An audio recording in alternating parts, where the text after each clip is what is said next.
EducationWorld presents The Importance of Gautam Adani, Dilip Thakore in conversation with Bhaskar. I'm Sumya Yasmin, co-founder and managing editor of EducationWorld, India's pioneer and #1 education magazine with a readership of over 1 million countrywide. Promoted in 1999, EducationWorld is also a pioneer in ranking education institutions from preschool to PhD.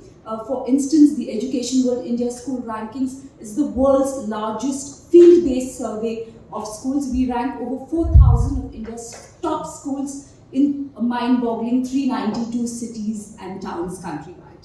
It's my pleasure to welcome all of you and of course to introduce our star speakers. Dilip Thakore is publisher, editor of EducationWorld. Dilip was also founder, editor of India's first two business magazines, Business India and Business World, which he believes prepared the ground for liberalization and deregulation of the Indian economy in 1991. In 1999, Dilip promoted EducationWorld with a mission statement to build the pressure of public opinion to make education the #1 item on the national agenda. Dilip is a champion of quality education for all, and he believes investment in high quality education for all of India's children and youth is important for human resource development. And of course, our guest of honor and our chief guest, Bhaskar, he's a well-known journalist, researcher, educationist. He's been a journalist for over 40 years, including as former executive editor of Financial Express, consulting editor with several publications including DNA, Forbes India, Money Control, FirstPost.com. Currently, he also lectures at management colleges including NIMI, MS and Jamnalal Bajaj Institute of Management Studies in India and also overseas. More importantly, the reason why he's here with us today is because he's the author of Gautam Adani, Reimagining Business in India and the World, which was released just 3 months ago in November. So in this biography, Bhaskar traces the quite incredible journey of Gautam Adani from a college dropout to the world's top 5 wealth generators and a business empire which spans ports, renewable energy, airports, power transmission, cements, and edible oils. In 2014, Adani was ranked 609 in the global rich list, and by 2022, he was in the top 3.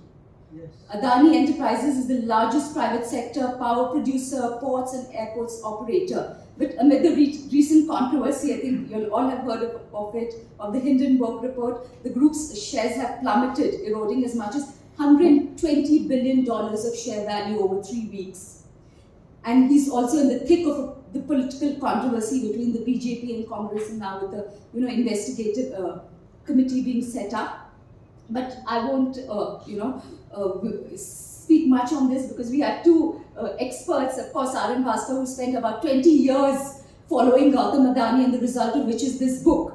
So over to you, Dilip, and we're looking forward to hearing you talk about the rise, humbling, and recovery of Gautam Adani. Yes, thank you very much.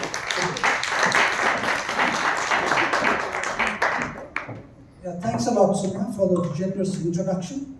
I think it covered everything. Bhaskar also was, after I left Business India, he worked there for, how many years was that? 6 years. 6 years, yeah. But we weren't contemporaries then. Okay, so let's start with this. Gautam Adani is everywhere in the news. Like she said, in 2014 he was number 609 on the wealthiest people in the world list produced by Forbes USA. And within 8 years he was number 3. That's a fantastic, stupendous success story, I think unprecedented in the annals of Indian history. Now, what explains Adani? You followed him for many years. You know in every stage of his career, you've studied it, right? And mind you, this book he's written, I think we should point out, is not an authorized biography. Gautam Adani didn't give you any direct interview for it, and in fact he was against it. So therefore it will be an objective book when you read it. I've read it, I'm reviewing it. If those of you who don't want to read the book can read by reviewing the next issue of EducationWorld. Reviewed the book, it's excellent, it's very well researched, and most important, it's not a hagiography. It's not like, Gautam Adani's the Archangel or anything. It's a neutral, objective book explaining truly extraordinary man's success. So what, in your words, Bhaskar, How do you explain Gautam Adani's stupendous success in 3 decades from a diamond trader selling diamonds on a street corner to the world's wealthiest, third ranked wealthiest person? Over to you. To understand Gautam Adani, you must realize that he came from a trader family. His father was a trader, his brothers were traders in textiles. In those days, textiles were the backbone of the Indian economy. And when he finished schooling, got good marks, came to Bombay to finish his studies, couldn't keep attendance, so got a warning letter that your attendance is poor. And the reason his attendance is poor is because he would sneak away from college and go and do diamond trading there with his cousins. And when he got a warning letter from the college, he had a choice to give up, to reduce his exposure to diamonds and finish his education, or to give up education and concentrate diamonds. He chose the latter. Wisely. Wisely because there are 3 or 4 reasons. One, his uncle said, what is the use of education? Look at your brother, he's finished his plastics engineering from University of Philadelphia, from the USA, and he's come back into trading. In your family, nobody who's been educated has remained in a professional job, you come back to being a trader. And that was the back of his mind. So he became a trader, and accidentally, being in the diamond trade taught him one thing: how to think numbers quickly. A diamond trader buys in one currency in one country, swaps it in another country, processes it in India with a 6-month cycle in a third country, again swaps it in another 4th country, and then it reaches a consumer who could be anywhere in the world. He's constantly thinking of timelines, hedging, currency fluctuations, interest, all the time. So when he starts trading and selling diamonds, he has to consider the future value of the consignment that he has. So quick decision making. Quick decision making, quick number crunching. That helped him. And right from the time of the diamond trading, he loved big deals. He didn't like small deals. And once got into trouble, but leave that. All of a sudden, his brothers bought a plastic packaging company, and they told him, listen, come back from Bombay because we need an extra hand in plastics. So he gave up diamonds, picked up his royalty that he had for 2 years of diamond trading, and joined his brothers in plastic trading. Suddenly discovered that plastic trading could be more exciting because he's not just a trader. He was now looking at procurement of raw materials, he was looking at the manufacturing process, and he was also selling to the end customer. So he had a bigger vision. He was in intermediates, right? He was in intermediates, yes. Now, to make more money, he had to find out the source of plastics. And everyone told him, why do you want to get into the source? We are traders. Take it from wherever, sell it to anybody. He said, no. Money is there if you find the source. So he looked around, found a logo on one of the packages, and then tried to trace out the source of the logo, and found the logo from Korea. He started with 2 tons consignment, then went to 5. Korea, you're saying South Korea. South Korea. Yeah, Okay. And then he started with 2 tons, then went to 5 tons, then went to 10-ton consignments, and then asked the agents of Korea to take him to Korea. And the stories that that was his first trip overseas. When he went to Korea, he knew that he would make his money there. And the story is that he got onto the plane, kissed the ground, because this was a place where he would make money. You couldn't make money in India in those days because of Neta Babu license permit control charge, right? You bet. Yes. But he was not daunted by that. He knew how to handle that also. Okay. So what he did, he kissed that. And as I told you, at that time he reached a consignment of 20 tons per consignment. Was so enamored by Korea, he wanted to leave his mark. So he told the Koreans, I'm placing around for 200 tons. Told his brothers to open an LC. The brothers went to the bank, and the bank said, but you've got a limit of 20 tons. How will we give you money for 200 tons? And Gautam told his brothers, don't worry, let me come to Ahmedabad, I'll talk to the bankers. Maybe he impresses the bankers the way he'd grown in multiples. Sorry, what was that? He had grown in multiples. Yes. The plastic strain from 2 tons to 4 tons to 5 tons to 10 tons, then 20 tons. He's having doubling it. Now I want to go from 20 tons to 200 tons. Look at my growth. And the bankers agreed to open an LC at 200 tons. And then he went to 2,000 tons, then he went to 5,000 tons of consignment. He became one of the largest plastics traders in India. And this is in the year This was in the 80s. 1980s. By that time, he knew that plastics was going to lose money, but the margin would shrink. And India in 1990 was desperate for foreign currency because we were on our knees. We had pledged the gold. That's just before 1991. Exactly. Yeah. And at that time, the government had introduced a new scheme for promoting export, incentivizing exports called the Replenishment Export Permit, or the REP. The exporter got an REP, and the REP was tradable to import duty-free goods against the REP. So he went into exports. As his people tell me, they exported everything from shoes to leather to toothbrushes, anything that was available in the country and had a market overseas, and you could make a profit. Started exporting everything, started making REPs, started trading in REPs, and became the king of REP markets in India. No, and the important thing I think we need to also tell the audience is that at that time, that exit policy had been introduced by Rajiv Gandhi, right? Yes. So he was a congressman. He was not a His big... entire trade business was done under the Congress regime. Yes.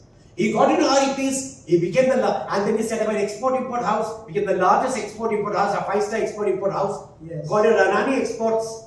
And then because exports was working capital intensive, he decided to go public. But Bhaskar, who would have wanted to buy a shoddy goods? Everything has a market somewhere or the other. When Japan had shoddy goods, remember mera juta hai Japani? Yes. It was shoddy at that time. They climbed. China had shoddy goods. They've climbed. Everyone goes a shoddy route. And There's always a customer at every price point. Same in education. That's what we keep saying. You know, people say, oh, what? We have so many expensive schools in India. Poor people can't afford it. But the truth is, you have hundreds of budget, thousands. In fact, 400,000 private budget schools which give you education in English language, which give poor people education at every price point. So I think that's... And so he started exporting and he became the king of the REP license. Then India had a Russian ruble trade, rupee ruble trade. He became one of the kings of the rupee ruble trade. Name an opportunity for making money, he went in there. Bhaskar, in your book, you say he had 5 great qualities which you enumerate. Yes. I mean, without going into too much detail about his history, what are these 5 great qualities? But just one second. I want to tell you one. The best industrialists in the world, first generation industrialists, are traders turned industrialists. A trader thinks short term, Including Dilip Thakore. including Dilip Thakore, including Azim Premji. He was an oil trader. And a trader has an instinct for making money, for sensing opportunities. But a trader thinks short term. You have to transition into long term to become an industrialist. Everyone does not make that jump from short term to long term. Some people do, and they become great industrialists. Gautam Adani was that. And what makes Gautam Adani different is, one, his willingness to sense his ability to sense an opportunity. Two, his ability to maintain and cultivate relationships in innumerable ways, which I've explained later. One of the innumerable ways was most of his partnerships are 50-50 partnerships. Unusual across the world. Even managing 76-24 partnerships is difficult. Yes. 49-51 is a headache. And this guy manages 50-50. I mean, it's incredible, but he's done that. The third thing is Adani Wilmar is a 50-50. 50-50. Yes. The third thing is his ability to think strategically. Just an example. He got Mundra Port. People came to him to say, how do we set up? He called all the EPC experts and they made presentations and said, this is how the port will be built. After they left, he called his managers, they want 6,000, 7,000 crores, they don't have that money. I have 100 crores, let's see what we can do with 100 crores. By that time, he had become the largest coal trader. So he said, I've got coal trade, let's build a terminal for coal trading. So he was making profits from day one on the single terminal for coal trading. Then to make that efficient, he built one of the largest conveyor belts which today is 18 kilometers long 18 kilometers long. to And load coal. he is perhaps the world's biggest coal trader today. More about that later. Yes. But after coal trading, he went into oil trading. He started importing oil for Indian Oil Corporation. To make sure Indian Oil Corporation would not switch loyalties, he built a tank farm on his Mundra land so that On the port land. on the port land, Yes. he became the largest landowner among the ports. That's another story. But he put up a tank farm. Then to make sure the IOC would not switch again, he built a pipeline all the way from Mundra to Bhatinda. So just a touch of the button. So all these are actually backward integration. Backward integration Yes. and stickiness with the customer. Today Indian Oil cannot go to anyone except him. But why did Indian Oil import the oil itself? Why itself? It could, but then they would have to pay for the ships. They would have to pay for the port. They would have to pay for the trains and the wagons and look after each one of them and not lose money on each of these logistic pieces. Plus it's a public sector. Supply chain. Yes. So he managed the entire supply chain. Then he went to a food corporation which is importing grain. He said, I can import it for you at much cheaper prices. Did that. Today the coal that he imports in India is cheaper than the coal offered by any other trader in the world. In the world. In the world. And much cheaper than what Coal India offers. Of course. Yeah, Which but is I a public was told- sector company. I was told the moment he started importing coal, the government of India reduced the import duty on coal to zero. Because India will have to pay the price, and even if we reduce it, And Modi was the Prime Minister at that point in time. possible. And the reason was very simple. If you put a import duty in coal, the cost of power generation increases. And anyway, government gives away power free virtually, right? So the burden comes back on the customer or the power generation plant. So reducing the duty on import of coal is nationally relevant because it reduces the cost of power generation, not the price at which it's sold. Yes. So Okay. which are these 5 qualities? Okay, so I said one, Yes. thinking like a trader, sensing opportunities. 2, thinking strategically. 3, maintaining relationships. He maintains relationships. He does not treat relationships as transactional. Work done, thank you, goodbye. He maintains relationships. And I think you mentioned in your book that even when he wins a bid and the other guy's lost it, he tries to remain friends with that person and make up for it, right? If his trader loses money and he knows that it's a business risk that he's taken and not because of incompetence, he will give him more business opportunities to make good the losses, make money for himself, as well as recover the loss himself. Traders swear by it. Maintaining relationships. Yes.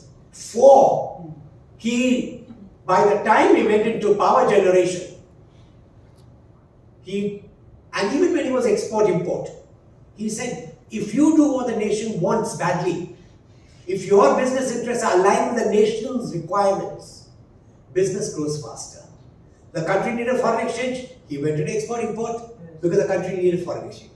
He went into energy because he knew the country needed energy security and went into power generation. Coal was an addendum to the energy security story. Edible oils was again something that worked very well in a country desirous of increasing the nutritional quality of the food that Indians took. No, and also India is one of the biggest importers of edible oil, right? Yes. Yes. So Domestic production is not enough. yes, it's not enough, but that's because of government policy. It should have encouraged and given the farmers more money instead of importing, but that's another story. Okay. Farmers can't produce oil seeds profitably. Isn't that the reason? No, India can produce if you promise the farmers a higher price. That's what Korean tried, right? But That's he what Korea failed. did in milk. Yes. He made sure that imports would not depress the price of milk. When the government imports pulses or edible oil seeds, it depresses the price for the farmers, and the farmer grows in anticipation of higher price. Suddenly import, he loses the market. So he doesn't trust growing oil seeds because he doesn't know when the government whimsically will import and reduce his price. Overnight they decide. Yes. So it hurts the farmer.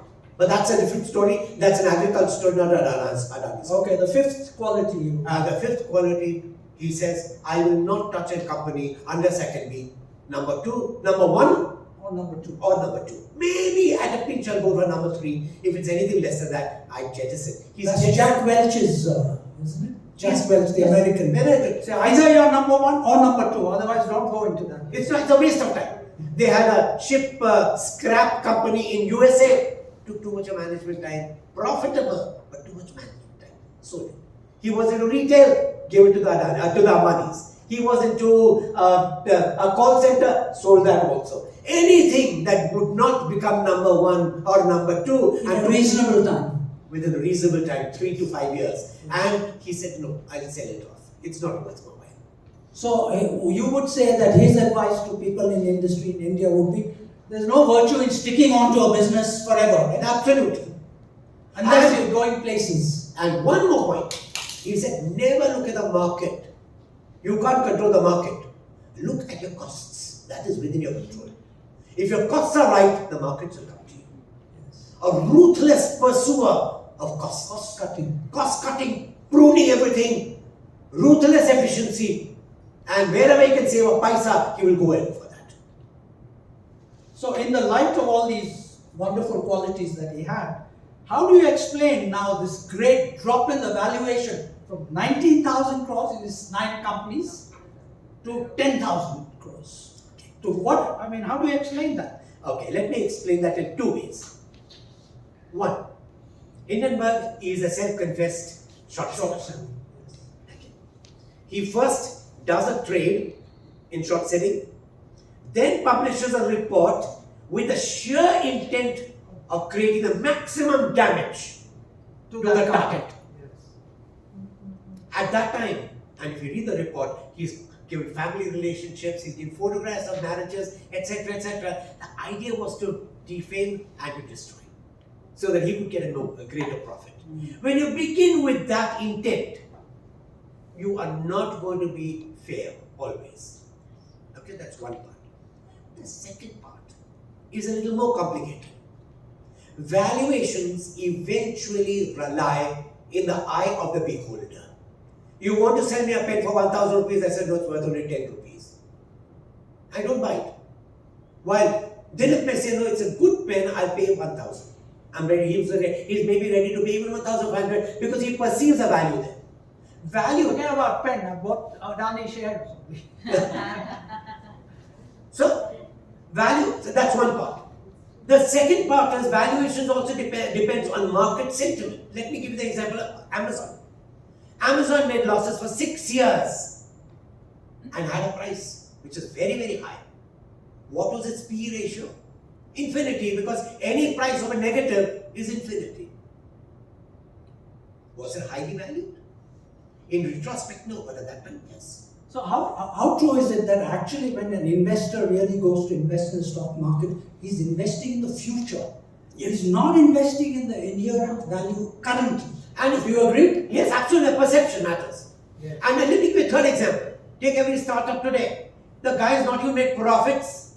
You're giving a valuation without profits Of billions of of billions and billions of dollars. Yeah. Is that overvalued?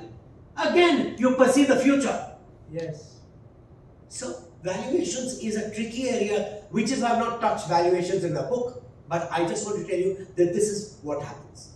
And the last part of Hindenburg's report. He talks about shell companies. People who know Adani, and I've studied Adani for 18 years, 20 years. He has 100 ships, all foreign flag, all owned by companies overseas. He has 60 dredgers, the largest number of dredgers any port in the world owns. That's for deepening the port. For deepening the port, Yeah. cleaning the water. That's another story, but leave it. But the 60 dredgers, he has 3 ports overseas, Yes, 6, huh? Yes, 3. 3 ports overseas. 3 ports. In Colombo, in Australia, and Haifa, Israel. Yeah. He has 3 ports overseas. He has one whole island at the mouth of the Suez Canal. He has a power plant in Indonesia. In Indonesia, he's got coal mine. In Australia, he's got coal mines. He's got a power plant in Australia, 2 power plants in Australia, 2 power plants in Colombo, and now a 3rd power plant that's coming up in Haifa. He's got assets overseas which are much bigger than the assets. Bigger than His India. income's overseas, ownership lies overseas, cash flows are richer overseas. If he's not going to have companies overseas, because when you're buying an asset, a ship, you keep each ship in a separate company. So when you sell the ship, you don't have transfer titles. You just sell the shares. The owner of the ship remains the same. And so when he's got 500 companies or 6,000 companies, it doesn't matter. All the companies are asset-based. It's a bit like the movie industry. When they make a movie, they have a separate company, right? Absolutely. In Bollywood, I'm Yes. talking about. You can transfer rights straight away by selling shares. And lastly, when there are two kinds of money dealers. One is a banker, a lender, and the second is an investor. The banker is interested in cash flows. Adani's cash flows are among the best in the industry. In the industry, in all industries. In whichever industry comes. Yeah, he is. Yes. When it comes to valuations, you decide whether the share is valued or not valued. Exactly, yes. So there are two classes. If you look at cash flows, his cash flows are strong, especially overseas. Let me give you one reason why. In Australia, he owns the world's largest coal mine with reserves of 10.5 billion tons. Indonesian mine which he owns has 600 million tons of reserves. You can see the comparison. Two, he owns a 200-kilometer railway line which carries the coal towards a port. He owns a port. He owns the ships, end to end. So when he comes and gives a price for selling coal, he's got a flexibility that no other coal mine in the world can have. Because his costs are low, right? All the costs, Yes. he can increase the price, he can reduce the price, that's his choice, depending on what the customer wants. Today is the largest coal seller to Latin America, to Africa. India is a smaller customer than his global customers. And if the talks with Australia and China go well, he'll be supplying coal. I think you should also mention that in Australia, there's a lot of opposition to it. He stood up and he fought a battle, right? For some 10 years. What was it? Whenever there's a problem and there's a huge lobby, usually there's a vested interest behind it. Of course. Let's say the case of Damara in India, which the Tatas and Larsen Toubro wanted to build. What is that? A port? A port. Damara port. Damara port in Orissa. Yes. They said Ridley turtles will not be able to lay eggs there.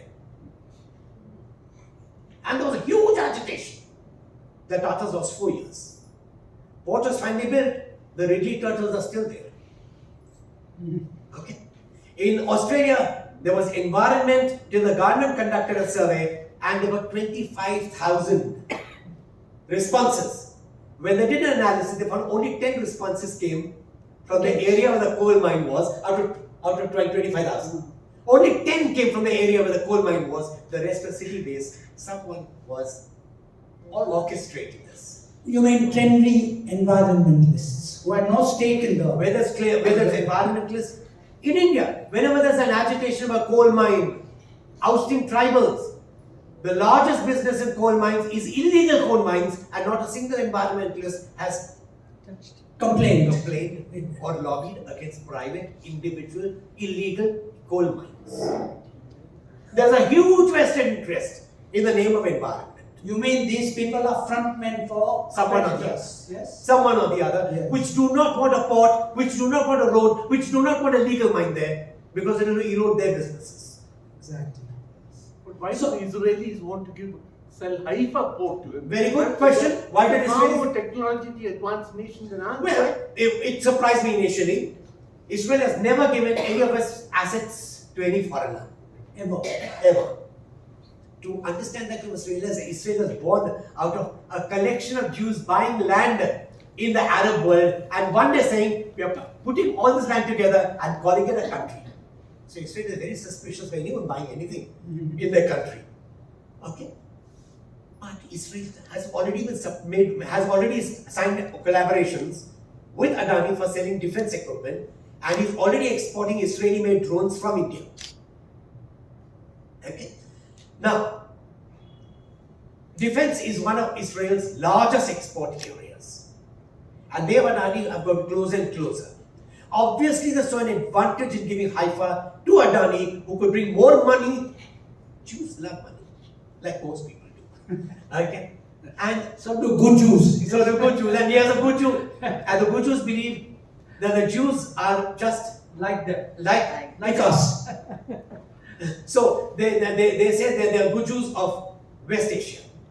Okay, that's the way they describe the Jews. Anyway, Haifa was sold obviously for money and for strategic advantage. And for What is also surprising very efficient port manager. And he's incredibly efficient. Damara port, which the Tatars and Larsen could not manage profitably for 4 years, and they sold it to Adani. Adani made it profitable in 1 year. So efficiency and competence counts. And his trading instincts, so how to make a port profitable. So Haifa was sold. What people don't know is that at the mouth of the Suez Canal separates Israel and Egypt. At the mouth of the Suez Canal, there are 3 islands owned by Egypt, but the pact with Israel says you will not give it to anyone without the concurrence of Israel. And just at the time the Heidelberg report came out, Adani was in Israel negotiating with Egypt to buy off one of the islands, and now Adani owns the island at the mouth of the Suez Canal, which will become one of the largest transshipment areas. And that's with the consent of both countries. Both countries. Yes. And So that shows the negotiation skills. And Israel has special protocols with the EU and the USA. It could become a great transshipment hub for exports from India into the EU, into the USA, using Israel as the conduit. So now you've given us all this, how come the Indian media has never reported any of this? What's your comment? They didn't study the subject very closely. They had studied the subject very closely. The rumor is that America also gave its blessings to the Haifa deal because they wanted to get the Chinese out of the Persian Gulf. Yeah, makes sense. You could have written a copy in Indian Express. Beg your pardon? You could have written in Indian Express explaining it. I wrote about it in a few other areas, but yes, you're right. Many people don't understand the strategic advantage. Yes, indeed. Is Yeah. there also a link of the Belt and Road Initiative with that? I've not talked the Belt and Road Initiative, but let me tell you about Colombo. He's built a port in Colombo, and today, in less than 2 years, all business goes to Colombo port. Hambantota of China in Sri Lanka has a port with no business, with little business. They're going to go broke. Yes, they are. It's transfer the business which should have gone to the Chinese port to the Indian port. Strategic advantages, advantage India.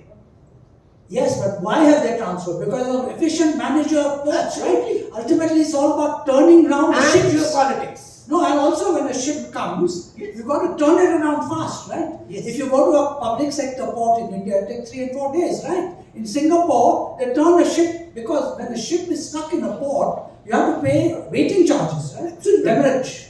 And waiting Demurrage charges is the for the goods. Yes, but you got ship charter charges. Yes, you have to pay charter charge. In Singapore, they turn a ship around in 3 hours. So it's people, I think that the explanation of the Chinese port obviously is less efficient than this port. Yes, Yes.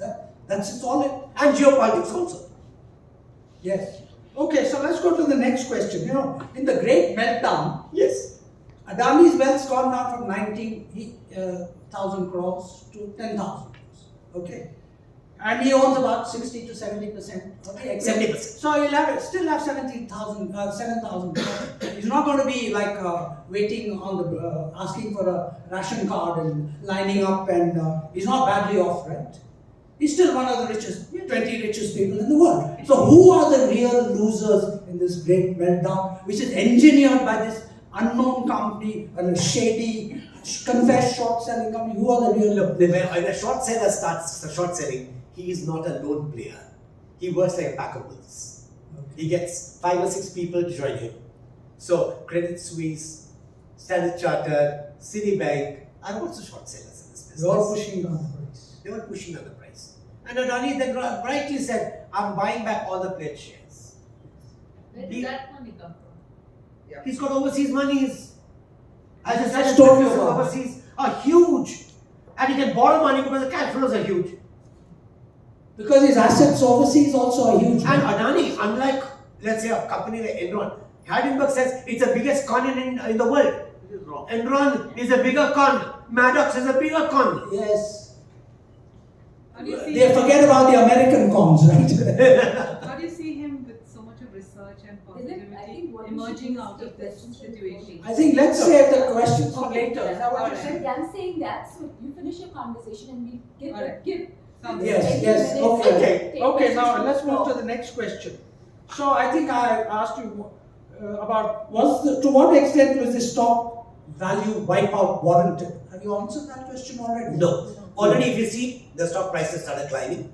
Yeah. And if you read the paper, if you read the reports yesterday, Bernstein, one of the finest, Bernstein, yes. one of the finest research companies in the world, Started said buying. has categorically said, even if Adani sells all his assets, he will still be in the fast track.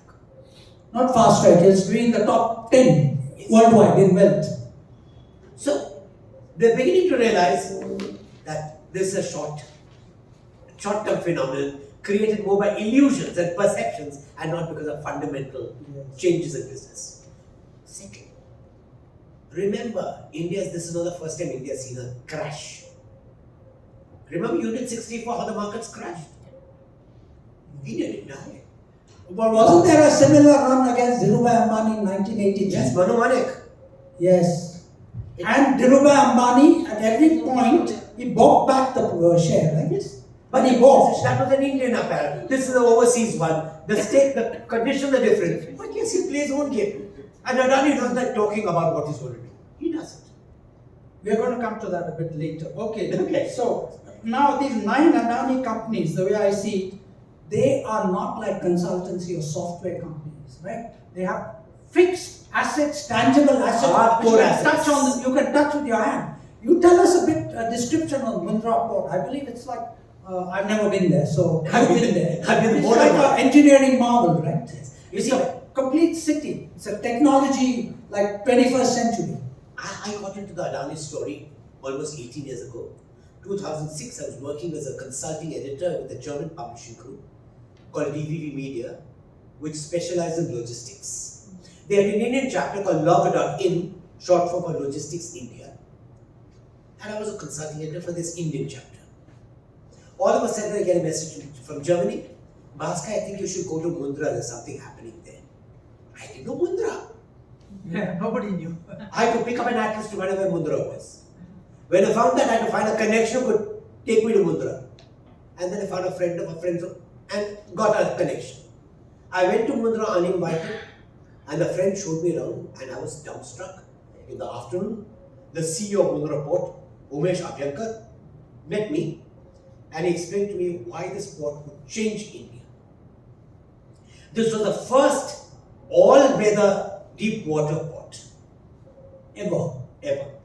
The eastern coast has deep water ports, but they're not all-weather. 3 months, the Bay of Bengal does not allow ships to go through. It's too dangerous. On the western coast, there were no deep water ports, and JNPT, which is the largest port, had a draft or depth of just 12 meters. Mazagon Dock, where ships are made, has a draft of 4 meters. And And Mundra started in 18, went to 22 meters. The largest ships could come to India. Earlier, all ships would go to Dubai, to Jebel Ali port, and the consignors would put on smaller boats, and the smaller boats would come to India, increasing logistics costs. And Adani built this port. And that was the time I was so impressed. I wrote a cover story for the magazine saying the man who could change India. And the Germans were impressed with it. They asked me to come to Dubai and Abu Dhabi and give a public lecture on what would happen on the port scene. I gave the talk. People believed me, people disbelieved me. Okay. But after that kind of engineering had never happened before in Indian history, never. right? And not only that, he wanted a Dredging Corporation of India, which is the government-owned company, which dealt with dredgers in India, said you have to wait 6 months, we have no dredgers available. He said, I can't wait 6 months. Time is money. Time is money. Yeah. So he immediately told his managers, let's buy a dredger. He says, it costs over $1 million, $5 million. He said, buy it. He said, but it's expensive. He said, more expensive to wait. So he bought a dredger, and the manager said, what will you do after the work is done? He says, we'll find out. For right now, let's finish this work. When the work was done, because he had a dredger, he started looking around for another port and he got the hedge.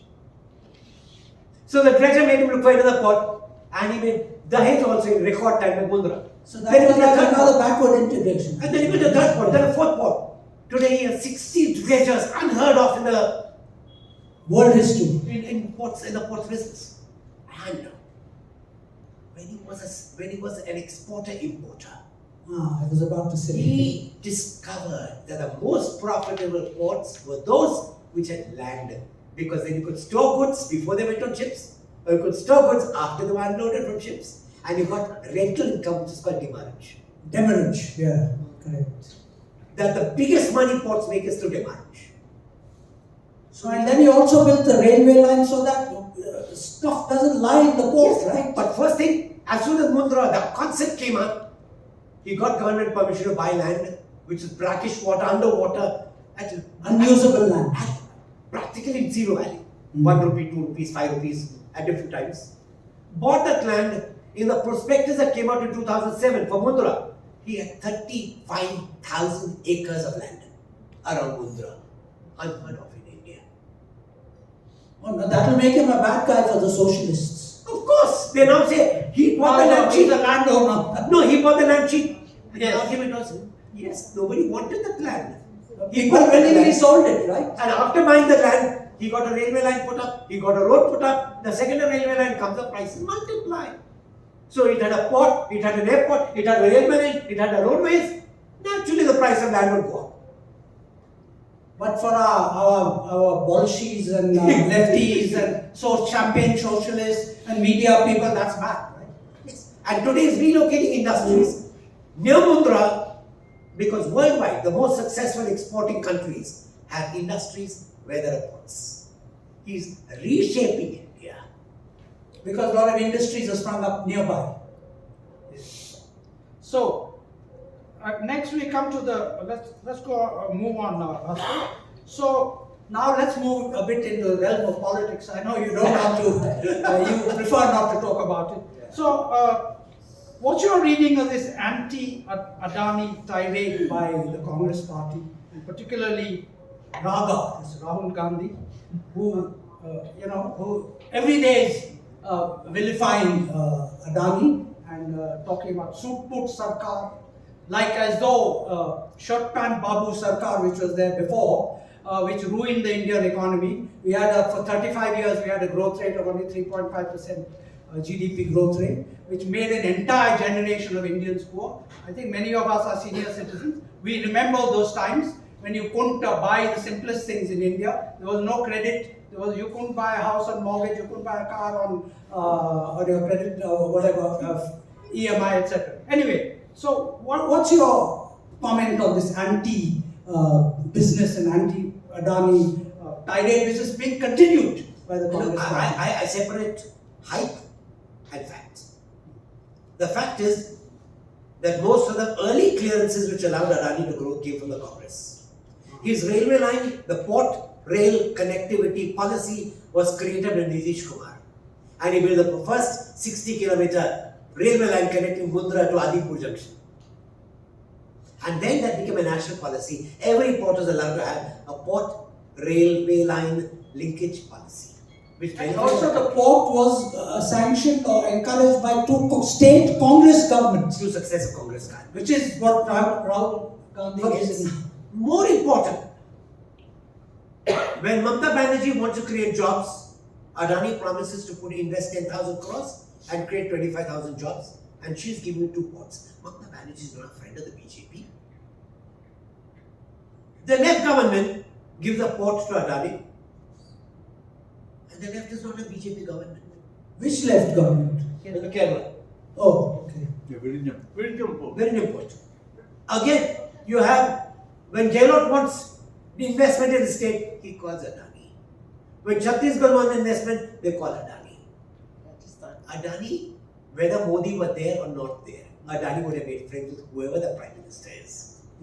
When you're such a big industrialist, you make friends with whoever is in power. Because it helps you to get re-elected. You have to create jobs. And you have to create jobs, you have to grow, so it doesn't matter who the person in power is. He will become friendly. So my next question is in fact related to that. is this closeness, inverted commas, Rahul Gandhi's word, between India, Inc. and government a bad thing? Please remember, the world has seen countries grow. When you had Rockefeller, who controlled all the oil fields in America, it was state collusion.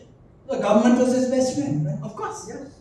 Till the Monopolies Commission later came after almost 100 years, and they broke up his oil empire into 24 oil companies. Exxon and Mobil were part of the Standard Oil Company that Rockefeller controlled. Which also found out the Gulf oil, right?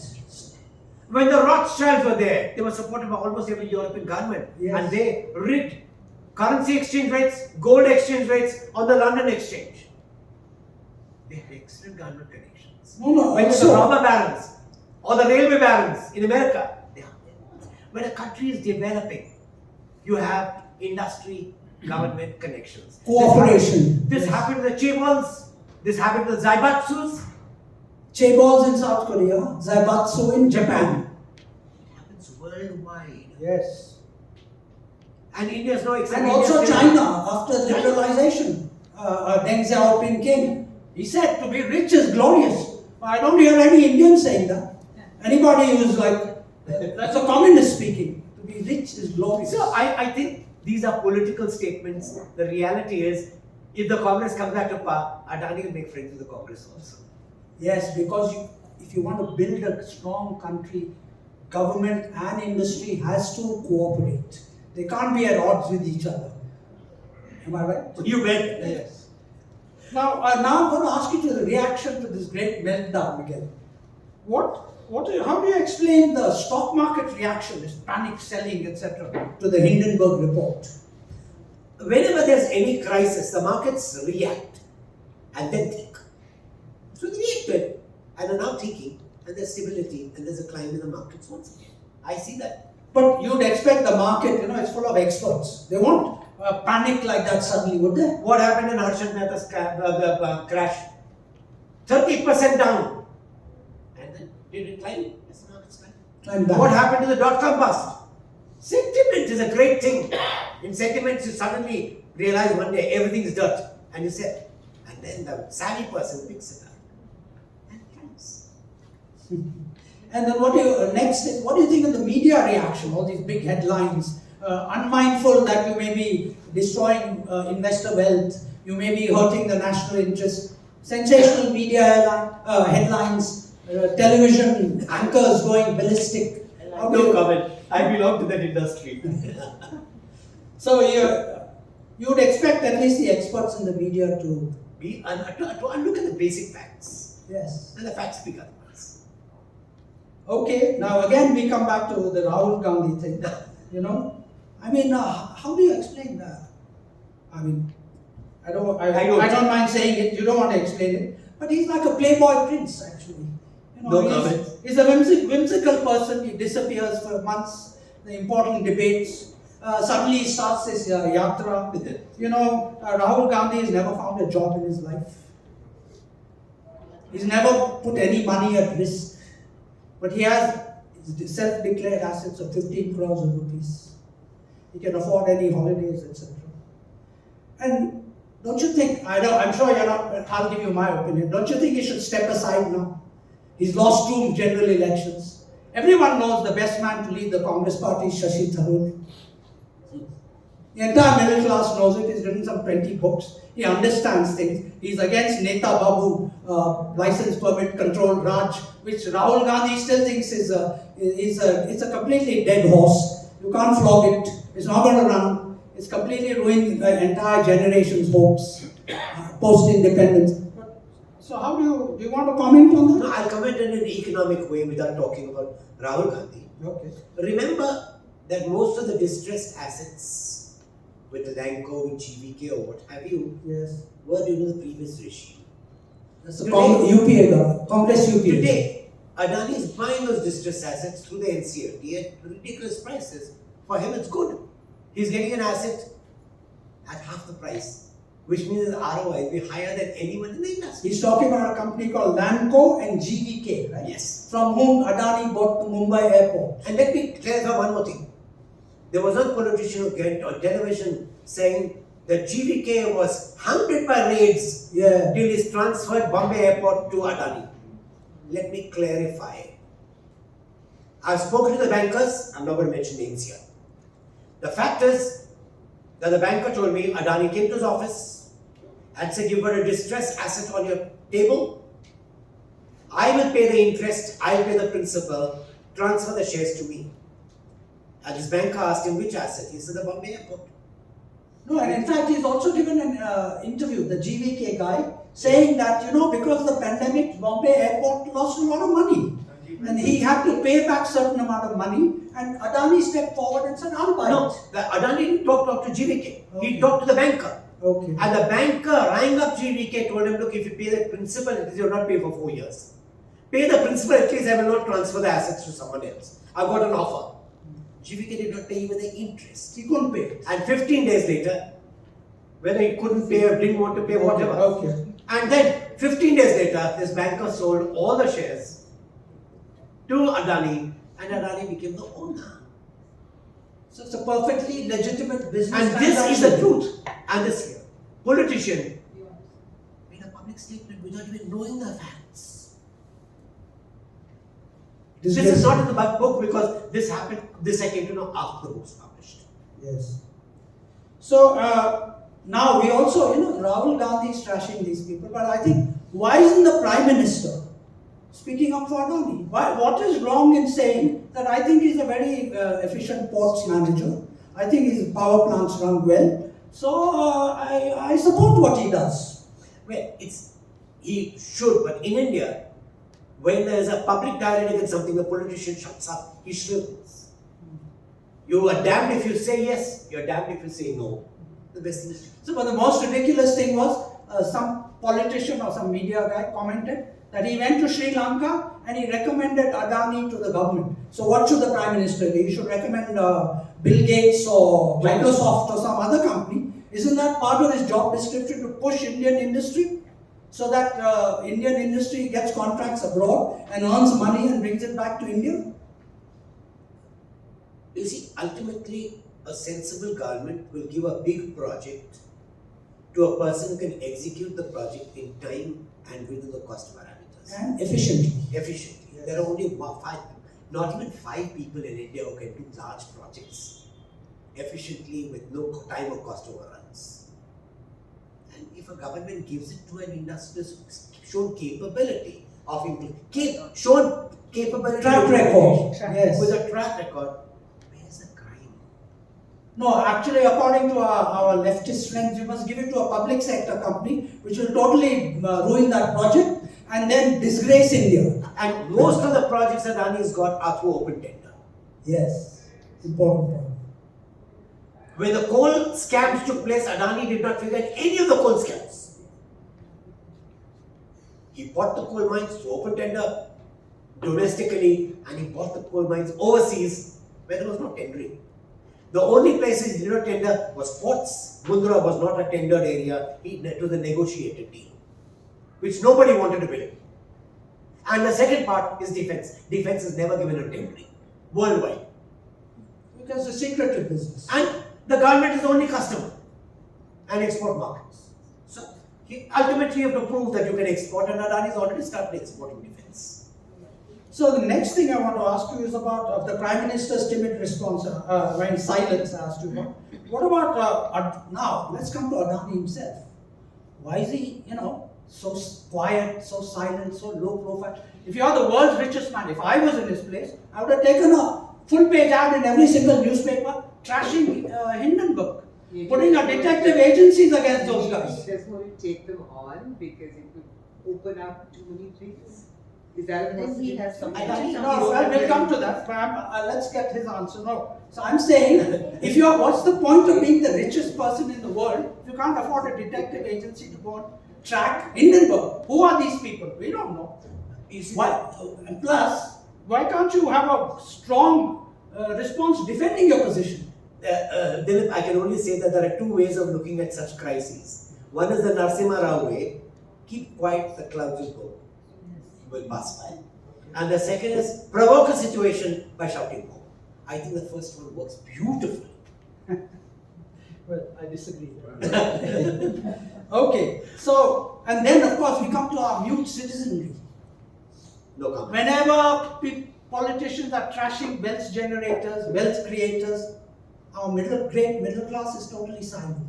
They're like people at a tennis match. They're watching here, watching there, watching here, watching there, and they don't say anything. Why? Generally worldwide, the public reacts the way media publishes it, or they see a sensational thing, they believe they are right. The sensationalism is right.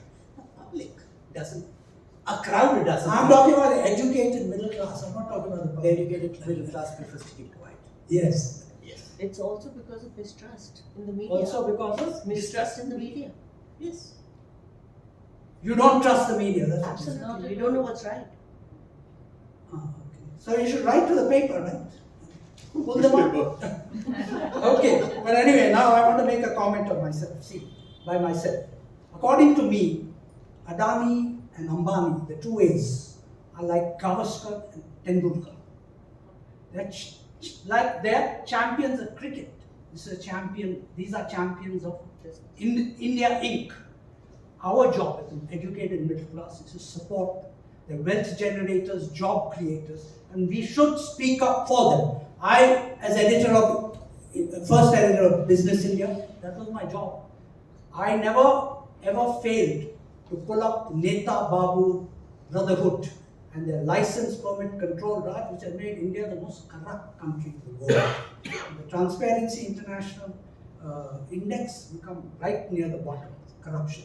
You yourself know that if you go to a sub-registrar's office in this country, you can't come out without paying a bribe. The whole system is created in such a way that even Adani, I'm sure he's cut some corners. Maybe he set up companies which are buying his shares, so they inflate the value, so he can get loans against them, right? Yeah. Yes. Because public sector banks just are not capable of lending large amounts. EducationWorld, it took us 20 years to get a loan against receivables. You know that? Bankers, they're not bankers, they're clerks, they're promoted. They don't understand anything. You go and tell him, hello brother, I started India's two most profitable business magazines. I want to start EducationWorld. I believe we can do well. This is my track record. The rule book says you must have fixed assets, otherwise no loan. So I have to sell all my property, everything, etc. to make this magazine work. Bankers don't understand. In America, correct me if I'm wrong, you have a concept called high street banker. What does he do? He travels the high street. He goes and sees this business is doing well. He goes and talks to the manager and he tells him, listen, you're doing well. Let me help you to expand your business. Can you imagine a public sector bank manager doing that? Will he ever go to a customer and say, let me give you a loan? This never happened. So bank nationalization was the biggest mistakes that ever happened in this country. And right from day one, I've been against it. And now you see most of the banks went bankrupt. Repeatedly, they've been bailed out through the budget. And they don't give credit to people like Ambani, Adani. Dilip Thakore was also disgusted by the banks. He went over the heads of the bank and created the equity cult. Because he knew he couldn't get anything out of the bankers. So if Mr. Adani set up some companies elsewhere to do that, the system compels him to do it. And it's very wrong of the media and the middle class to say, you know, you've done wrong. Because you didn't protest when the system was created. Everywhere you have to get a permission. The same thing is happening in education, and EducationWorld is fighting against that. Everywhere you have to get a permission. Everything is not allowed unless it is allowed. That's not the way. We have no economic freedom in this country. Maybe after 1991, it happened because a non-Nehru person was Prime Minister, Narasimha Rao. He was the greatest Prime Minister that India has produced. And he's liberated and he's enriched hundreds of millions of people by substantially abolishing license permit quota Raj. I don't know, do you agree with that? That's brilliant. So now, yes, so is there now last question? Because I think we're running out of time. So, all this trashing of people in industry and business, how great is the danger of capital flight? People don't understand the concept of capital flight. You think Ambani is obliged to remain in this country. You feel Adani, you can keep trashing him, yes, obliged to remain in this country. He's not. You take the example of several countries. Take West Bengal. The communists were there 34 years continuously. There was a total continuous flight of capital after that. Today, West Bengal, which is one of the richest states, right in the 1960s, the poorest state in the country. The vast unemployment, there's no work, there's no education, they can't fund anything. It was a massive, continuous capital flight out of there. Take countries like Uganda. Indians were thrown out there. Now they're begging them to come back. Venezuela, Brazil, all the top people. Now, I think you were telling me some statistics. How many people are leaving India right now? If you look at the data, 35,000 high net worth individuals have left India since 2014. If you look at last year's Lok Sabha reply, 1.8 lakh Indians surrender the passports. When does a person surrender his passport? Maybe he's got a relative. But the real reason is you think opportunities are better elsewhere. You need to make India more investor friendly, business friendly. And the thing is, the middle class must speak up. Don't be silent spectators. See, you have to be a good politician, you have to be a good sportsman, you have to be a good citizen. You must exercise citizenship. And that means when businessmen, wealth creators, wealth generators, job creators are being persecuted, you have to speak up and not sit like mute spectators. Because when these people leave, our children will suffer. Every country, correct me if I'm wrong, is offering incentives, right? If you come and invest $1 million, countries like Cyprus and others, come and invest, we'll give you citizenship. If you create in America, I think in Canada, they say if you create 20 jobs, you can start your permanent residency there. We are also partly responsible for high net worth achievers, people like Ambani, Adani, people who create wealth, leaving the country. They're disgusted because no one speaks up for them. Everybody trashes them. Rahul Gandhi goes and talks nonsense in Parliament. Everyone cheering him on. That's wrong. I don't think we should also exercise good citizenship and speak up against what's wrong. Businessmen, just because they're rich, they're not. It's not necessary they have to be persecuted and hounded and vilified from every platform. I was the first journalist to interview the late G.D. Birla, and the only person. I ran the first cover story in Business World was a legend in his lifetime. G.D. Birla died a melancholy man. He was vilified from every platform. An utter fool, George Fernandez. He couldn't start a single sentence without vilifying Birla Tata. They were the biggest villains of Indian history.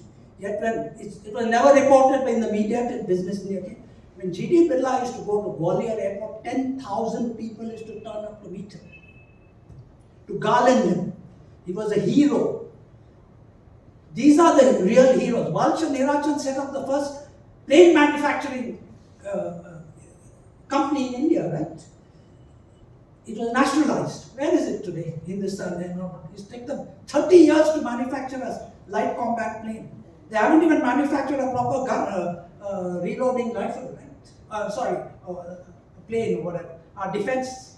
So, the point is we must also speak up for our wealth creators and protect them and stand up to people who are vilifying them. That's the point I wanted to make.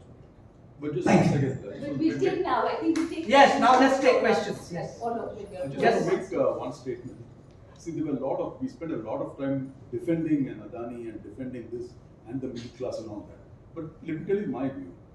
I don't think, by and large, most of the people are against Adani. Most of the people I know are still buying shares. Are still Including buying us. shares. So what I'm saying is, there is no need to defend. Everybody knows the truth. There are some pockets of people who will always do anything to connect with the government. That's a different thing. Right. But by and large, the thing is, most of the people know Adani is a solid company. They know that the future of India remains with them. He has got a huge backlog pipeline of orders, and the development of India depends on Adani. So nobody wants it to fail. And any contracting company like Adani's have a very strong cash flow line. Yes. They don't get money immediately. So it's for 10, 15 years. So they are not going to go bankrupt. Future money will have to come from the government. Correct. So I don't think Adani requires that much of a defense. People know it's the truth. I agree. That's No, all. no, no. My comment to that is, you see, we know it because we are middle class. But you know, the people at the bottom of the pyramid, they can be easily stirred up. Of course, you saw in here in a factory here, right here in Bangalore, some crowd went and killed some people, right? For that semiconductors plant or something. You can stir up the mob this way, you know. That's the point. It's not that we are going to go and, of course, we know that the educated middle class knows it, but we are a minority in this country. There are these politicians who go and rabble-rouse and create a bad law and order problem for many people who are doing productive work. So we have to speak up in their favor. That will happen in certain states, and you can't help it. That happens everywhere. Rabble-rousing happens across the Yeah. spectrum in many, many areas. Very So I don't think, I think everyone lives with it and you know that it exists. I don't think, the common man has to jump in defense of any industrialist. I think they're very capable of taking care of themselves. So I think what we need to stick to is the truth of the matter, and that's it. Well, that's your opinion. I don't agree with it. Bhaskar, what did Gautam Adani tell you after you read your book? He's not spoken to me. It's not an authorized one. Okay, let me tell you that there could be two reasons why. One, Gautam Adani has not spoken to me for the last. Before I brought out the book, I met him in the month of March last year to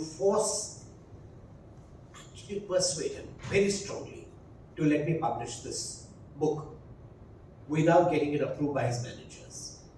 His managers blocked me for 2 years. And I finally told Gautam Adani, look, you are very big now.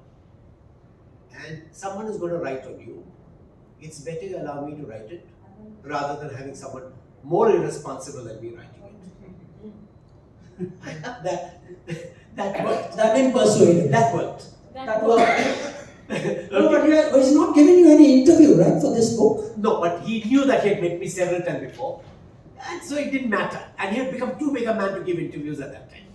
No, but all the people you quoted in the book are like people who knew him, but nothing has come from the horse's mouth, am I right? Yes, in the earlier interviews before 2014, and even when I brought out the private book for the family, the game changer. the game changer. At that time, he spoke to me. He told me what his plans were. After that, he's been more obsessed with his projects, and he's given very few interviews to anyone in the world. Except just before his FPO. That's He- the media. Yes, he did, but I was not interested in that FPU part. That was Yeah, he gave a television interview and India Today also. Right? Many. At that time, yes, but I was not interested in that area. Prompter, he was actually reading out the answers. And I was not interested in that It was area at all. scripted. It didn't make sense for me to even write about it. Yes. So what's your, in fact, that's a good point you brought up. What's your idea of his returning the money? That's quite an unusual thing, right? It makes sense. If you're going to the public, remember, Adani has never gone public with a planned company. He has first put his own money, made money, and then goes public. Which is why he got a high valuation, which in turn financed his growth tremendously. And so when he saw this FPO where the market prices had crashed below the offer price, it didn't make sense to take money from investors. But isn't the high valuation one of the reasons because of a very low free float in the market? Very low. Very low free float of his shares. Please remember, Wipro, Azim Premji owns 75% of his company. No, in this case, the allegation is he owns about close to 90+%. Possible. Possible. So, No, it's So possible. So he's obviously obviously jacking up the prices of his shares and borrowing against an inflated price. So That's as it. a middle class investor in the markets, it does concern me because it's a They don't buy manipulated shares. market. My argument is don't buy shares.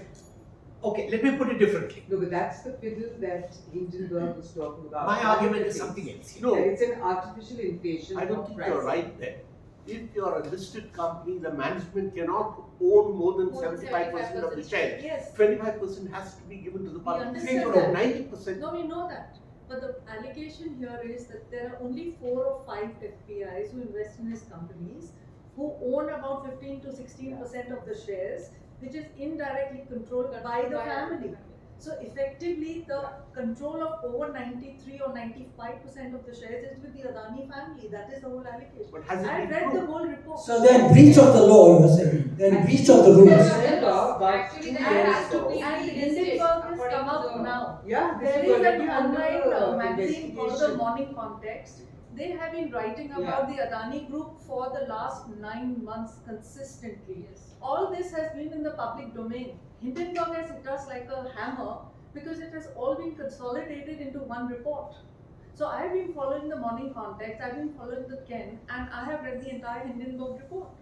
That might be unethical, it's not illegal. It is very unethical. Yeah, it's not illegal. No, it That's is illegal as No, per my Indian argument law. is this. No, I don't think it's unethical. Can't have more than It 75. could be unethical, Not but could it's be, definitely it not is illegal. illegal as per Indian law. It has to be. No, it's not illegal. It's not from. It's not allowed by SEBI, Why right? Uday Kotak Then was that's asked to illegal. divest his holding in Yes, but it's Bank. not illegal. It's It is it's against the SEBI law, No, right? it Is that illegal? It is But it is illegal. illegal. It is illegal. Of course, it is illegal. I had a question, a couple of questions now. The first one, the book was so positive about him. I'm just wondering why he didn't want to be more a part of it. And my second question is, how do you see him emerging out of this over the next year? The answer is A. Very few journalists had access to him. And I knew I had enormous access to him, his family, his managers. And he didn't see any need to further elaborate on anything To you. to me. Yes. So he didn't give me any interviews. He was at a level where he didn't have time to do. So when in March I met him, he agreed to meet me. We had a 1-hour discussion, and there were some points that he said, like for example, coal scams, that he was not involved in any of the coal scams. It was an important point that he made. Yes. So he's given me statements here and there in that 1-hour interview. Whether he should have given me more meetings or no is a debatable issue. It's again his view against my view and against someone else's view. I'm not bothered. I could do the story because I had enough material. Yes. Okay, that's one part. The second part is how long will it take? My guess is he's been set back only by 3 months, maximum 6 months. You'll see him bouncing back. That's my personal belief. Mine too. Yes. I'll tell you why. I've seen the man closely, the way he bought treasures, the way. Let's take the case of when he started the port. A port needs power, so he set up his own power stations. KV Kamath agreed to give him the loans. When the loans were given him, he quadrupled the size. As he started growing, he realized that the Indian banks, if he touched the Indian banks, it would become a political issue. So systematically, he made sure that the Indian banks did not own more than 30% of the loans that he had. 30% loans went to the capital markets through funds, and the remaining 35-40% came from overseas lenders. In any case, his assets are overseas. His cash flows are overseas. And it is those cash flows that are actually coming to India to finance his projects. Here's a man who's made money overseas and is bringing the money to set up assets in India. For me, that is more important than the methodology, right or wrong. Yes, sir. Okay? Yes. Yeah, I wanted to ask you that you two gentlemen, have you met any of Ambani brothers or Dhirubhai in the peak? If yes, do you see any major difference between Adani family or Adani and Ambani's, etc.? This is one. Second thing is what I read about Hindenburg report that 6 CFOs resigned very quickly from Adani Group. Is there any truth that the working condition, etc., is very bad and etc.? So these two questions. 3 of the 6 CFOs were were not CFOs because they were transferred in more important positions in the group to manage other projects. You're promoted to me. They are promoted or redeployed or whatever you call it. Second, if you look at chapter 10, I've compared 20-year history of financial for Adani's and Ambani's. Read the numbers and you can In this book. In this book. Yes. I've given the financials of both the groups. Beyond that, I don't want to talk about. Now, what was your conclusion? Adani's cash flows are bigger, better. For me, cash flows matter. See, as far as the stock market is concerned in India, the way it has come down heavily on Adani Group and others also, wherever his assets were there abroad, those markets have also done the same what Indian markets did to him. The others are not listed. Not listed. Okay. Okay. Abroad is not listed. No, abroad is not listed. Okay. The Australian project is entirely owned by him, well, owned by his companies, maybe Vinod Adani, maybe some other company, but the overseas projects are not listed. And they are the cash flow generators. Let me give you one example. In Australia, he owns the largest mine, he owns the ships, he owns the railway lines, he owns the ports. So when it comes to negotiating prices, he can have greater flexibility, which no coal miner can match. And still make huge profits because he has profits from 4 different streams coming in from that one side. Question. I was about to answer, one second, I was about to answer that question about Ambani's. You know, that's a good question. I wrote the first cover story on Reliance Industries when it crossed 100 crores, okay? And one thing Dhirubhai, I knew Dhirubhai quite well. One thing that he told me is, like he said, the similarity between Ambani and Adani, they think big. Dhirubhai Ambani used to have, he always told me, big 5 paisa ni baat nahi karo. Don't talk about 2 and 5 paisa. Think big. Like I told you earlier, nobody wanted to help Dhirubhai Ambani. The banks, they all Congress, all public sector, they all thought very small. So like I said, he went over their heads and he created the equity cult in this country. And today, if you have a vibrant stock market, I'd say Dilip Thakore was the architect of that, right? Yes. He created the equity cult because he found a way around these small-minded public sector banks and term lending institutions. And I think that was one great quality they had in common. Yes, and I'll just put one more thing. And this deals with legality and business. If you're a businessman, it does not matter whether the money is borrowed or the money is your own, as long as you're earning more than the market rate of borrowing. Yes. If I'm a businessman, I don't care whether it's my money or borrowed money. If I'm making more money than the market rate of borrowing, I'll borrow more. Because you know you can pay back, right? The debt equity ratio comes from bankers who want to protect themselves. And they put on what is known as prudential norms. For a businessman, there are no prudential norms. Money is money. If I can make more money, please borrow more. Give me more. He will try every source, direct, indirect, to make money. That's because There he's is an a law. efficient money manager. So there's a law and there's reality. And the reality is, if I can make more money than the market rate of borrowing, I will borrow. Has he reacted or has family member reacted to your book after it has been published? Yes and no. There are times when somebody said that I'd written this, somebody else pointed out, no, I'd not written this. No, who? Sorry, what was the question? My question is that the Family member. Adani family members, have they directly or indirectly communicated? Yes, nowadays they're quoting from my book.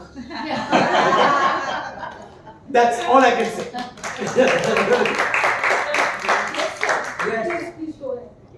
I'm just curious, you work very closely with Mr. Adani, and he sounds like an amazing man, but he's still one man. So if he's running this huge and he's grown this huge empire, tell us something about his management team, because one never hears anything. Okay, about let me it. put it differently. You're right about the fact that he does a diverse set of industries. How does he get his management team in place? That is the genius of Adani to have 50-50 joint ventures. When he entered into a company, let me finish here. When he entered into a 50-50 venture, let's say with Wilmar, yeah. all the technical details of where to import from, what volumes to import is decided by Wilmar. He only manages the Indian environment, and in an open market, he's become the #1 brand in edible oil. In Datacom, he's tied up with ICOMNet, 50-50 joint ventures. Again, He manages the technical side, the management side, getting the right managers. He looks at cash flows and he looks at the Indian environment. So Adani manages the Indian environment, which he understands. He monitors the cash flow. If there's any capital expenditure, Adani's people get involved. Otherwise, the other party is given a free hand. By having a 50-50 venture, he tells them, this is your company as well as my company. You manage it. In a way, he's crossed the hump of how to identify good talent by leaving that decision to the other party. One of the reasons why the Ashapura deal fell through is because the other party was not willing to pay as much attention to the business as he wanted. So he said, no, let's cancel the deal. It's over. Which deal is that? Ashapura for the aluminium. Oh, okay. With the Welspun deal, the market wouldn't grow. So he talked to BK Goenka and said, let's cancel this deal. And cancel. So I've given a list of jettison projects where Adani felt that the other party could not manage the expectations that a promoter had of that party. Namely, to share the work. To share the work and to bring in those critical abilities that a project requires. Yes. Very interesting, yes. Yes, sir. Please go ahead. Yeah, I think it was a great discussion. Learned a lot of good things about Adani. Since you've known him so well, could you just highlight a few not so good things about Adani?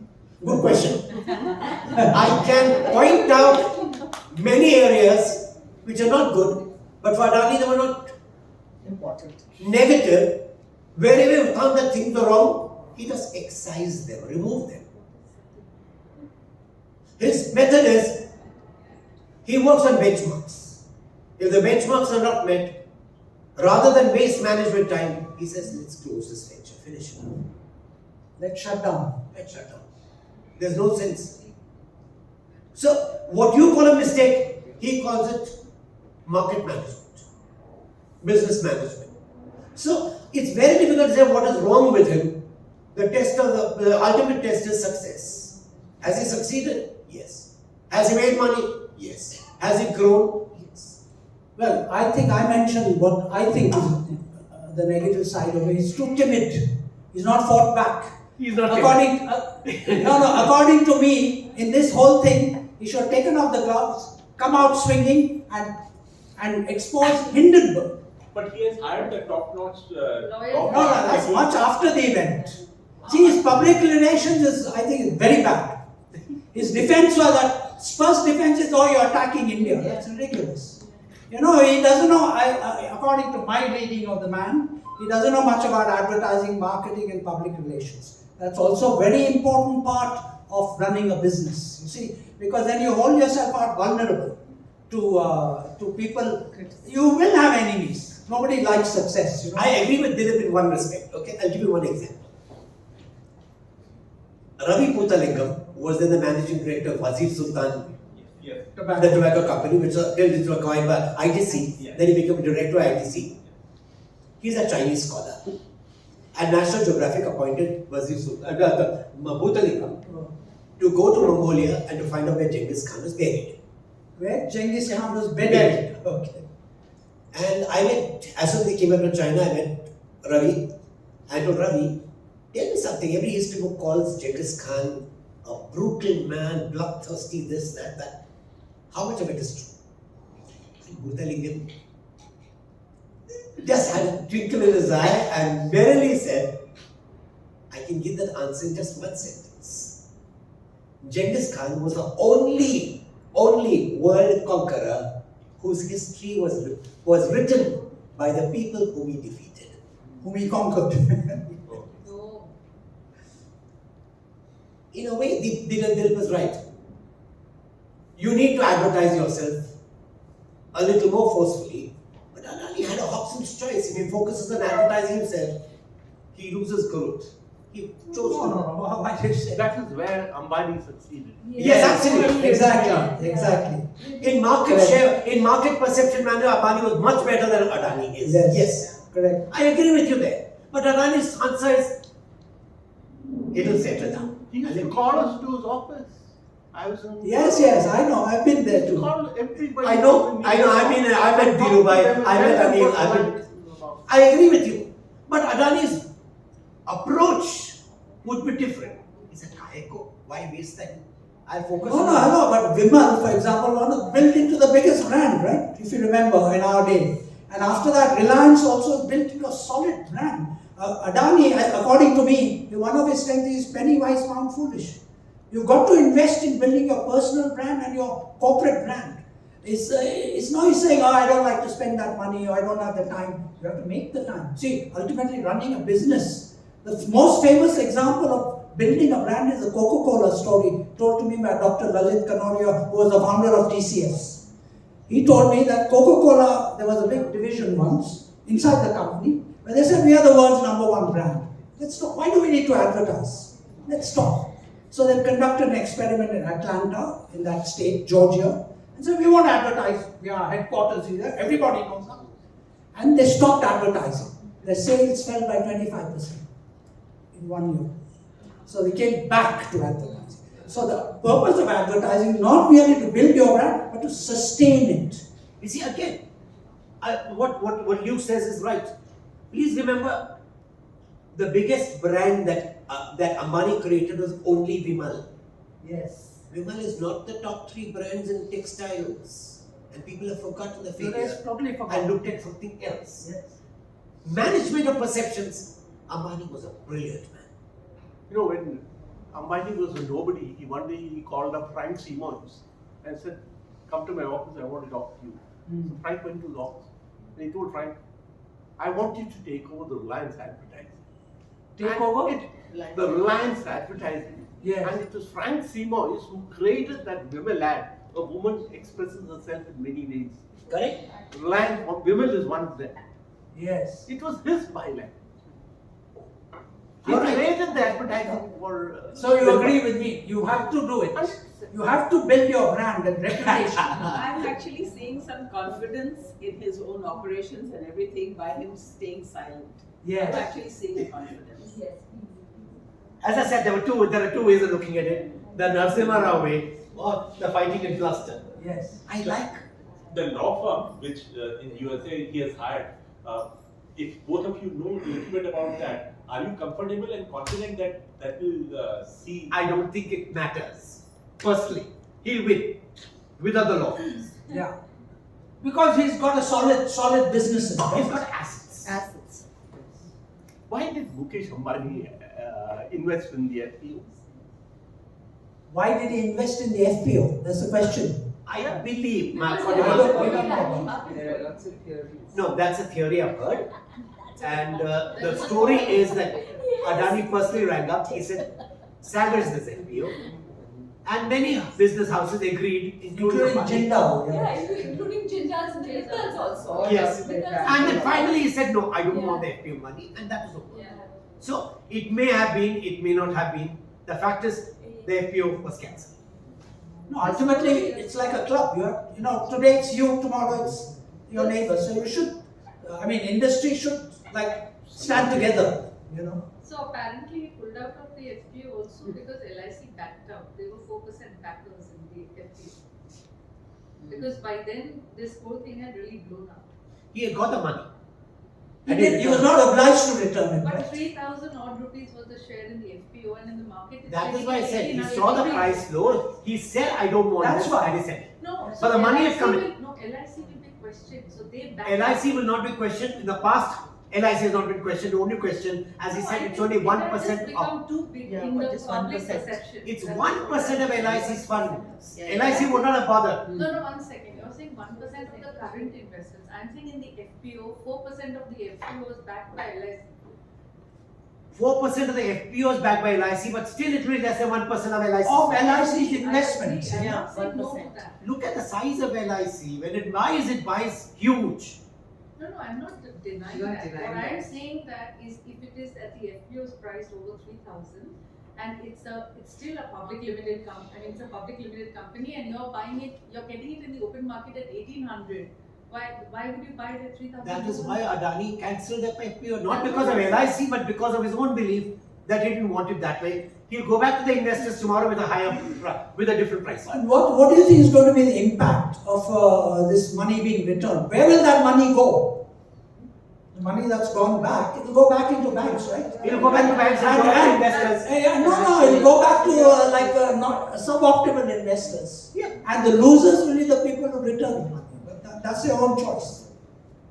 No, they've not returned. They He's didn't returning the return. money. His return has gone back. Where will that money, that 20,000 crores, where do you think it's gone?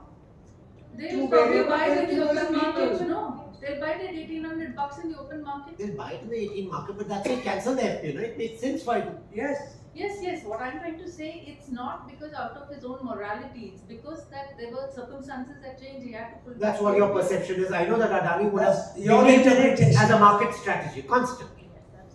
Yeah, He's never gone public without the company making profits. Yes, exactly. that's a Okay. trend. Never done that. Yes, sir, please. Thank you, sir. It was very insightful. Just building on to playing the devil's advocate, and here the devil being Rahul Gandhi. Which of the acquisitions in the report do you think actually hold water? Because even that one doesn't, because those foreign entities are designed or engineered in a way that they'll never be caught, man. They might be unethical. They'll never be caught. But which of the acquisitions do you think actually hold some water and could be really pulled up for? I've not thought about it, and I don't want to think about it, because I've read the Indian Big Report, and I know how much of fluff there is. No, but it's clear. They themselves say this is why we are doing it, right? They want to short sell and make money on it. That itself makes them very suspect. But like I said, Adani could have really hit back at Hindenburg, which he didn't do. Short selling is a legal activity, by the way. I know that. So we can't keep cursing Hindenburg. Absolutely. No, you're not cursing him. But Adani can hit back and get back at them, right? No, Hindenburg doesn't short sell on its own. It doesn't. It's not allowed to do it even in the US market. No, please remember, no short seller of that size ever comes in short selling without Yeah, exactly. So it's not a dirty word. Yes. Unfortunately, you see, we have all these media pundits, they all think they're Supreme Court judges. They write a 1,000-word column and they take sides and say, oh, it's not a dirty word. But when your intent is really to make a profit by trashing somebody and perhaps making a lot of unsubstantiated statement, then we also should have a certain degree of skepticism about such reports, because the motivation is self-interest. It's not the public interest. Absolutely, and that the lawyers, etc., will establish what is the truth and what is not. And hopefully Mr. Adani will come out shining. But No, it's not going to we go to can't, the law. we can't pass judgment on either side of this Absolutely. That's it. That's I'm it. not even bothered about this. Absolutely. I know that the man knows how to do business. He will win. I had one question. Why do the mutual funds don't have Adani companies in their portfolio? Two That is out reasons. of curiosity, I'm asking. Two reasons why. A mutual fund likes to have enough access to information, and Adani does not give them enough access to information that they would. Very simple. Adani believes that this much information I can share beyond the seven. By the rules, they have to publish He is in not the annual media report, friendly. right? Like that. He's not media friendly. He's not media friendly. Yeah. Let me you see, a mutual fund will But say, he's invested in a media company. no. No, but if the mutual fund would say, can we get details of that foreign company? Can we get details? Those foreign companies are not technically owned by Adani. He will not give them that information. Please remember, if the ships had been owned by Indian flags, there'd be a taxation angle. There's an employment cost angle. An Indian ship employee has to pay taxes, income tax. A foreign flagship does not have to pay income tax. And a foreign flagship does not pay GST. An Indian flagship has to pay GST. No, a company is a juristic personality. It's not a person. So it's a separate person. You register Why should in they Nigeria. disclose? Beg your pardon? You register it in Nigeria, where Exactly. no taxes. Yes. So as a result, if a mutual fund tells me I want to know about that company, he'll say, sorry, you can't. That's not my company. But that company will not even reflect in this Yeah, book. So why would a mutual fund ask reflects him? in this Because you want to know the business. source of fund. The source of funds comes overseas. That is the FPIs. Those are those 4 or 5 FPIs. if they are the FPIs plus the cash flows from oil, coal and whatnot, there are lots of businesses he's got overseas which indirectly fund the Indian businesses. Because the banks here are not ready to fund, no, they think small. Yes, sir. You have a question? Last question. Yes, sir. First of all, thank you He very can much say it's for- XYZ. Thank you very much for this wonderful session. I really admire both of you, the questions as well as the answers put forward. And my question is something different, not regarding the shares and other things, because I am not an investor or I am not keenly invested in those things. The thing what I have noticed is that when this crisis was at its peak, I have seen the Adani Group spokesperson coming on the public in the TV and giving a clarification. So usually, normally in India, what we see is that when the president or the prime minister is addressing the nation, the Indian flag used to wave behind them. But when this particular guy was addressing the nation regarding the crisis, the Indian flag was waving behind him. That was the CFO.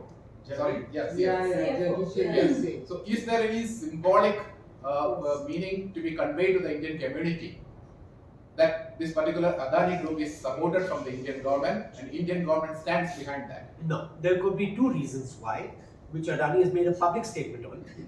When national interests and business interests go together, that's a time when business grows faster. That's one part.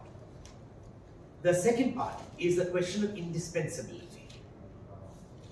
When a country can import petrochemicals, a country can import steel, a country can even import food. Singapore does not grow any food, it imports food. But two things that countries can't import are infrastructure and energy. You have to have domestic capacities. And Adani is in two areas which are critical to any nation, and to that extent, Adani is almost indispensable. But he's not India. No, and also now under the law that Sergeant Jindal or one of the Jindal brothers went and fought a case in the Supreme Court, that we can display the flag in our homes or in our background. Naveen Jindal, yes. And before that, we were not allowed to, our own flag, we were not allowed to show it anyway. It was an insult to the flag. This is what the Neta Babu brother, they're totally illogical people. They had taken away most of the freedoms of Indians. You understand? Without the ridiculous kind of law. So if Adani wants to, if spokesman wants to put the flag in the background, he's perfectly entitled to. He's identifying himself, so he's with the national interest. I don't see that. It's not an official endorsement. When national interest and business interests coincide, growth is faster. Okay, wonderful. Thank you. Among the six, seven companies where Hindenburg did the same thing, what they did to Adani by report, etc. Have any one of them fought back and have they won? Some did, but I don't have the details. I think, what do you think? I think Adani should have filed a defamation case here in India. Exactly. That's what I would have done. No, but Salve made a very good statement on television. He said he agreed with you. I think he should file a defamation suit in India by Indian laws. But the trouble is, our courts, they will take so much of time that defamation suit doesn't. No, but then it's registered. Let it come up in 10 years, but at least people know that you are ready to defend yourself. Awesome. When I wrote the first ever cover story on PepsiCo when they were coming to India, okay? That's in Business World. And I was invited, I invited myself, I went at my own expense to America to write the story on PepsiCo, where I discovered that PepsiCo is actually not a soft drink company as much as it's a food processing company. And when I came back, I had all the information, I wrote my cover story. And when my letter from the editor, I wrote, I've gone entirely at my own expense, blah, blah, blah. If anybody says in print, they can say verbally, that I have taken money from PepsiCo, I assure you, I'm going to file a defamation suit against you. I told them in advance. See, ultimately, if you have access, you must defend your reputation. Because a reputation is worth money. And if you are raising money from the public, you must have a good reputation. That's why he returned the money also. One could be to defend his reputation. Because business reputation is everything. If you have so much money, how come you can't spend a little money defending your reputation? That's something wrong there. It's all about reputation. It's not worth the time. It says time is more important than.